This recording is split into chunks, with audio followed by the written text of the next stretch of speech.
Hey everyone, Christian at YocoWood. I'm starting out my YouTube channel, and this will be my first video. So take a look at the new machine that I've got.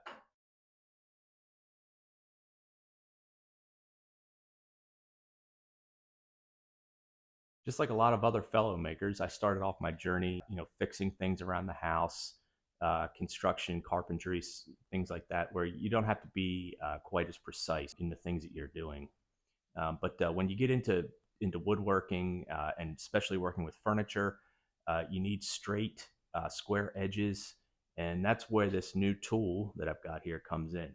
So I started off with a 6-inch jointer, and that got me by for a while. But I always felt that I always needed to cut down, stock to get it to fit through the width of the bed.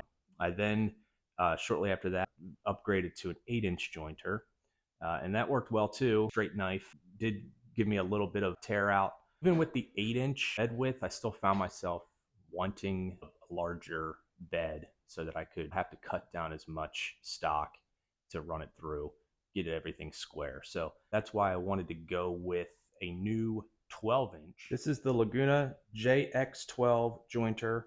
It's got a 12-inch bed, helical head, a nice instrument cluster with digital readout. And that big red rectangle is a very nice feature, which you can hit it with your knee to turn the power off. Wasn't expecting this, but it actually came with integrated wheels, really heavy duty. It's got a nice, you can see the red, this dial here. It comes down with a rubber foot to level it up, keep it snug in place. Another thing I like about Laguna, and I've got it on my planer as well, is sort of area so you can see the head, the Sheelix head. And I don't know if there's any purpose to this, but it's just cool. Here you can see the head. I did use it a couple times before this video, but they are sharp. Everything's heavy duty. Dial to change the depth. You got the depth gauge there. Total length of the bed measures 88.5, but they do have this very nice feature of a roller, which can extend to 100 total inches, extending the in-feed bed for longer stock. The controls on the fence are really nice. Here's the unlock and lock position so that you can change the depth of the bed. Easily slides in and out. And then here's the control for the angle to make sure that you can get it square. So you can chamfer with it. There is a dial here on the back that shows what angle you're at. So I just take a square, make sure there's no light shining through, tighten it up, and you're good. I mean, there's really nothing more to it than that.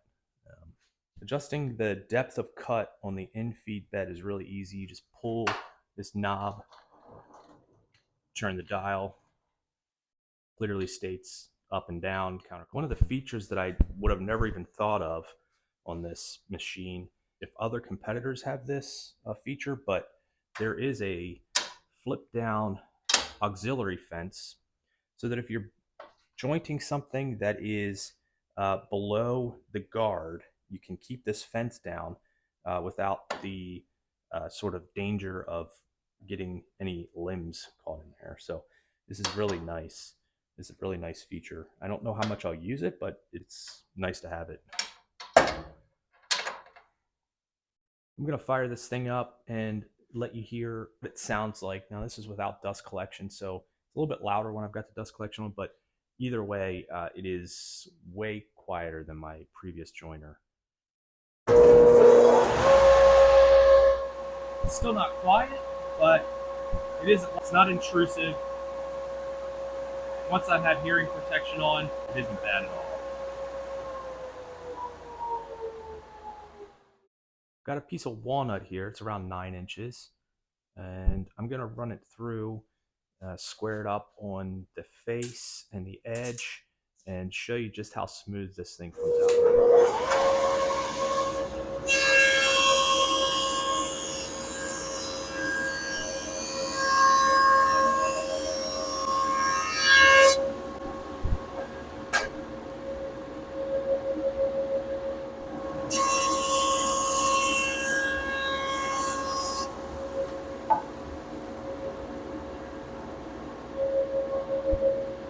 cut yourself on that edge. That's just one pass. I didn't know how much I would use this big red rectangle emergency stop, but the more that I use this joiner, the more I seem to sort of a natural reflex to just hit it as you're done running the board through. So, turn it on. It's really nice. You can be anywhere in this area and hit turn it off. It's also nice ergonomics with the sort of cutout here so that you can keep your feet, you can get closer to the machine. So there are some cutouts on the bottom of the out feed table that I think you could probably put another roller, just like the in feed table. I probably won't, but you could probably do that. Moving the out feed table is really easy. You just take that screw there, loosen it up, pull up on the handle, push down on the handle, whether you want to go up or down. And lastly, I think this thing just looks really cool. I'll probably never need another jointer, and that was kind of the concept behind getting this JX12. So if you did happen to make it to the end of this video, God help you, because I hate the sound of my own voice. I've been putting off doing this, but I have heard a lot of reviews about this machine, so I wanted to give my 2 cents, I guess.